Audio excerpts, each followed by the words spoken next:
Halo teman-teman semuanya, perkenalkan namaku Wardini Ayu. Kali ini aku pengen ngebahas sebuah buku yang sebelumnya aku biasa nge-review buku di Instagram, tapi kali ini aku pengen nyobain review buku di YouTube.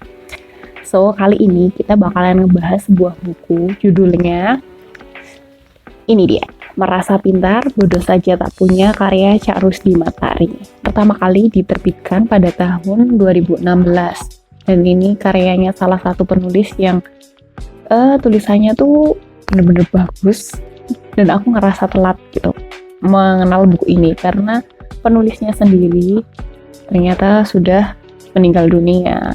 Tapi it's okay karena alhamdulillah aku mengenal buku ini. Buku ini termasuk genre buku agama, tapi pembahasan di buku ini enggak kaku seperti buku-buku agama yang lainnya, tapi pembahasannya ini tuh lebih komedi gitu. Nah, buku ini merupakan cerita kumpulan dari sebuah websitenya mojo.co. Itu ditulis selama Ramadan dan jadi semacam kumpulan cerita-cerita Ramadan gitu. Nah, buku ini cerita tentang apa sih? Nah, di sini ada satu tokoh utamanya yaitu Cak Delahom. Cak Delahom ini dianggap sebagai orang gila, orang yang kurang waras oleh warga-warga di kampungnya. Terus ada Mat Piti yang dia tuh menganggap bahwa Cak Delahom ini punya sesuatu yang istimewa, yang mana orang-orang di kampungnya itu enggak atau mungkin enggak memahami apa yang dikatakan sama Cak Delahom. Jadi Mat Piti ini yang peduli, yang perhatian sama Cak Delahom, ya itu. Terus kemudian ada juga Romlah. Romlah di sini adalah anaknya Mat Piti. Dia juga perhatian sama Cak Delahom. Itu. Nah, suatu ketika Romlah ini punya masalah. Dia kemudian mendatangi Cak Delahom dan bertanya untuk meminta saran gitu. Dan itu tuh bikin orang kampung tuh jadi bertanya-tanya, apa nih hubungannya Cak Delahom dengan Romlah? Dan ternyata Cak Delahom, Romlah, dan Mat Piti itu memang punya suatu ikatan yang nggak diketahui sama orang-orang di kampungnya. Itu dia cerita di buku ini. Oke, karena genrenya agama, jadi di sini itu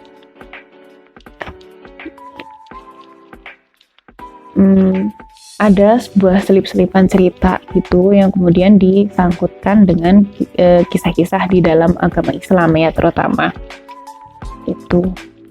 Nah, ini pembahasannya bukunya tuh sangat ringan karena dekat dengan sehari-hari seperti lain di buku ini. Ini ada tulisannya ya. Kisah Sufi dari Madura. Nah, di buku ini ada 3 cerita menarik dan ini di sini udah aku tandain ya ketiga hal ini. Itu yang pertama itu judulnya Ikan Mencari Air dan Mat Piti Mencari Allah. Ada satu percakapan lucu di sini. Aku baca ini ya. Kok lucu sih ikan-ikan itu? Ada di air malah mencari di mana air. Sama lucunya dengan kamu, Mat. Kok saya, Cak? Karena kamu selalu bertanya dan ingin mencari Allah. Padahal Allah meliputimu setiap saat. Lebih dari denyutan nadi yang paling halus yang pernah kamu dengar atau kamu rasakan. Iya, Cak, terima kasih saya diberitahu. Persoalannya, bagaimana kamu akan mengenali Allah sementara sholatmu baru sebatas gerakan lahiriah. Sedekahmu masih kau tulis di pembukuan laba rugi kehidupanmu. Ilmumu kau gunakan mencuri atau membunuh saudaramu. Kamu merasa pintar sementara bodoh saja tak punya. Wah, itu rasanya nyes banget sih. Bener-bener kayak menyadarkan kita kalau misalnya sholat itu ya nggak cuman sebatas gerakan aja, tapi harusnya kita tuh benar-benar paham kenapa kok kita sholat gitu. Jadi kita lebih memahami dan mendalami kenapa sih manusia, terutama yang beragama Islam itu harus melaksanakan sholat. Itu. Nah, cerita kedua, judulnya Masalah Manusia Sama Sekepalan Tangan. Di sini ceritanya tentang Romlah tadi, yang dimana dia itu merasa galau karena di usianya yang 29 tahun dia belum menemukan seorang yang tepat yang bisa diajak untuk serius atau menikah gitu ya. Nah, kemudian Cak Dlahom mengajak Romlah tuh ke telaga gitu. Nah, sebelum ke telaga, Cak Dlahom itu menyuruh Romlah untuk membawa air dalam gelas dan juga garam.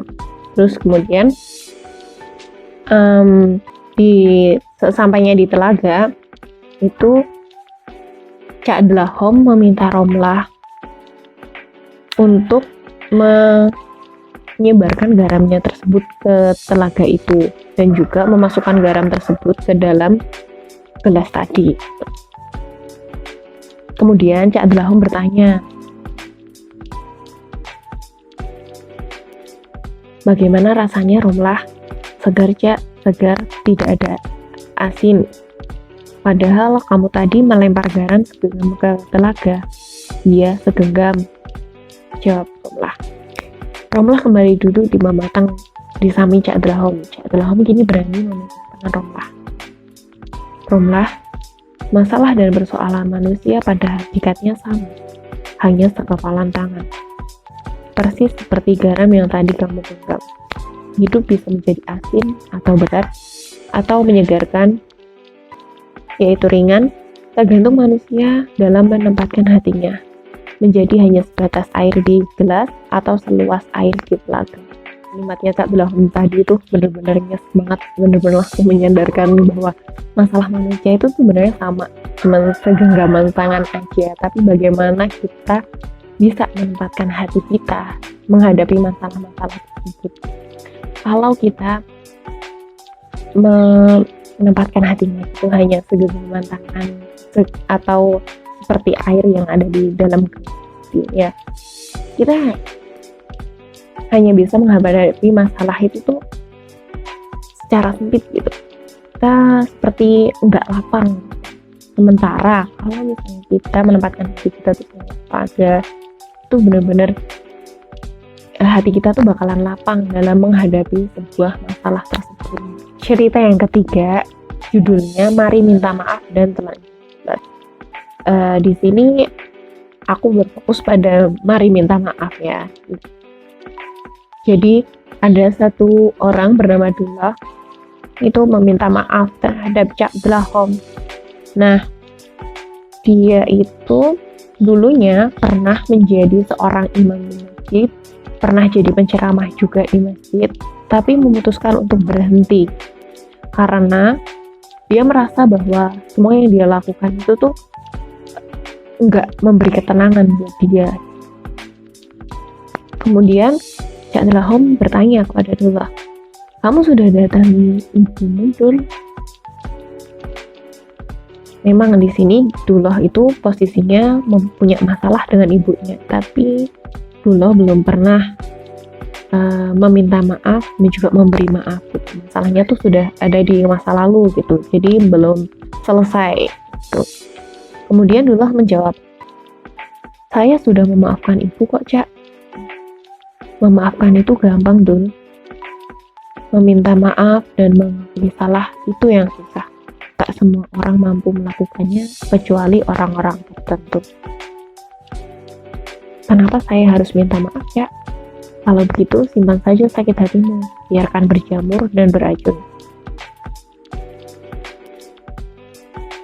Itu benar-benar langsung bisa diambil pelajaran dari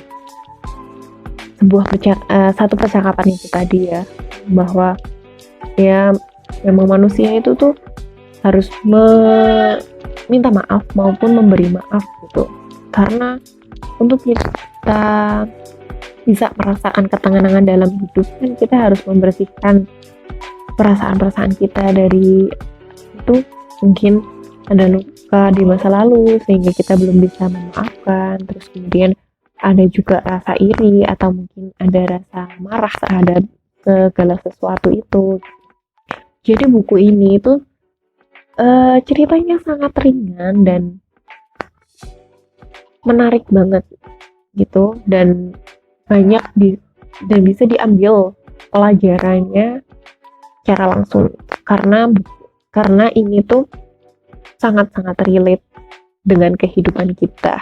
So, gitu aja review buku Merasa Pintar Bodoh Saja Tak Punya. Kita bakalan ngebahas buku yang lainnya di postingan selanjutnya. Kalau kamu tertarik sama buku ini, kamu bisa ngedapetin buku ini di toko-toko buku kesayangan kamu atau di toko buku online juga ada. Itu aja, sampai jumpa di video selanjutnya. Terima kasih sudah menonton. Dadah.